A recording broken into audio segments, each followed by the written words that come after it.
बरेच लोक रात्रंदिवस कष्ट करतात. त्यांची एकच इच्छा असते की पैसा मिळावा आणि मिळालेला पैसा आपल्या घरामध्ये टिकावा. तर आपल्या घरामध्ये पैसा टिकावा याच्यासाठी एक उपाय मी तुम्हाला सांगणार आहे. कारण या जगामध्ये पैशानं सगळ्या अडचणी पूर्ण होतात आणि पैसाच हा सगळ्यात महत्त्वाची वस्तू आहे. पैशामुळे सगळ्या गरजा माणसाच्या पूर्ण होतात आणि म्हणून प्रत्येकाला वाटतं की आपल्या घरामध्ये पैसा टिकावा.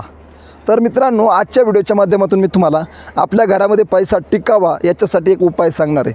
हा उपाय जर तुम्ही केला तर आपल्या घरामध्ये पैसा कायम टिकेल आणि तुम्ही मिळवलेला पैसा आपल्या घरात कायमचा टिकून राहील आणि बाहेरचा जो पैसा आहे तो सुद्धा आपल्या घरामध्ये चुंबकासारखा आकर्षित होईल. तर हा उपाय तुम्हाला करायचा, तर उपाय कोणता हे सांगण्या अगोदर नमस्कार मित्रांनो, मी एकनाथ महाराज भांबळे नातवाची या यूट्यूब चॅनलमध्ये मी आपलं मनापासून स्वागत करतो. मित्रांनो, सोपा उपाय काही जास्त अवघड नाही. आपल्या ज्योतिषशास्त्रामध्ये आणि आपल्या अथर्ववेदामध्ये याचा उल्लेख सापडलेला आहे. हळद. आता तुम्हाला हळद तर माहिती आहे, हळदीमध्ये गुरुदोष नाहीसा करण्याची पॉवर आहे. हळद ही जशी आपल्या जेवणाला चव देते, अगदी त्याचप्रमाणे आपल्या नशिबाला सुद्धा ती काय करते, चव देते. आपलं नशीब चमकवण्याचं काम हळदी करत असते. बघा, हळदीचे अनेक प्रकारचे उपयोग आहेत. हळदीचा सगळ्यात चांगला उपयोग म्हणजे काय माहिती आहे का मित्रांनो? लग्नामध्ये हळद लागत असते. आणि हळद कशामुळे लागते? तर हळद ही माणसाचा गुरुदोष नाहीसा करते आणि गुरुदोष नाहीसा झाल्यामुळे परिणाम आपल्या घरामध्ये सुखी आणि आनंदी जीवन होतं. परंतु माता लक्ष्मीची ही आवडती असणारी हळद, या हळदीचा आपल्याला एक उपाय करायचा. हा उपाय जर तुम्ही केला तर आपल्या घरामध्ये पैसा कायमचा टिकेल. तर करायचं काय मित्रांनो? आपल्या घरातील एखादी नवी नोट काढायची आहे. मग ती 100ची असेल, 200ची असेल, 500ची असेल, जेवढी नोट असेल तेवढी, काही हरकत नाही. कितीचीही नोट असू द्या, त्याला काही बंधन नाही. ती नोट घ्यायची आणि ती नोट आपल्याला पूर्ण हळदीने धुवून काढायची किंवा त्या नोटीवरती हळद लावायची.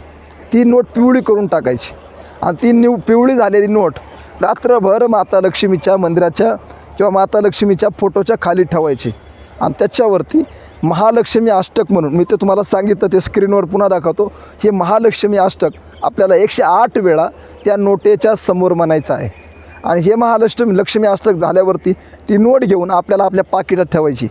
ही नोट आपल्या पाकिटात ठेवल्यावर आपल्याला ती नोट कधीच खर्चायची नाही. ही नोट बाकीच्या नोटांना आपल्या घराकडे आकर्षित करेल आणि आपल्या घरामध्ये कायम लक्ष्मीचा वास होईल. म्हणजे काय? ही नोट तुमच्या भाग्याचे दरवाजे उघडणार आहेत. हळदीने रंगवलेली नोट तुमच्या खिशामध्ये, पाकिटामध्ये कायम असू द्या. आणि दुसरा सुद्धा एक उपाय सांगतो. हळदीनं मिश्रित पाणी घ्या, पाण्यामध्ये हळद टाका, त्याची कालवा आणि सकाळी उठल्या सूर्याला ते जल अर्पण करा. कधी? येणाऱ्या रविवारी रथसप्तमीचा जो काळ आहे, या रथसप्तमीच्या काळामध्ये सूर्याला हळदीचं मिश्रित पाणी आपण अर्पण करायचं आहे.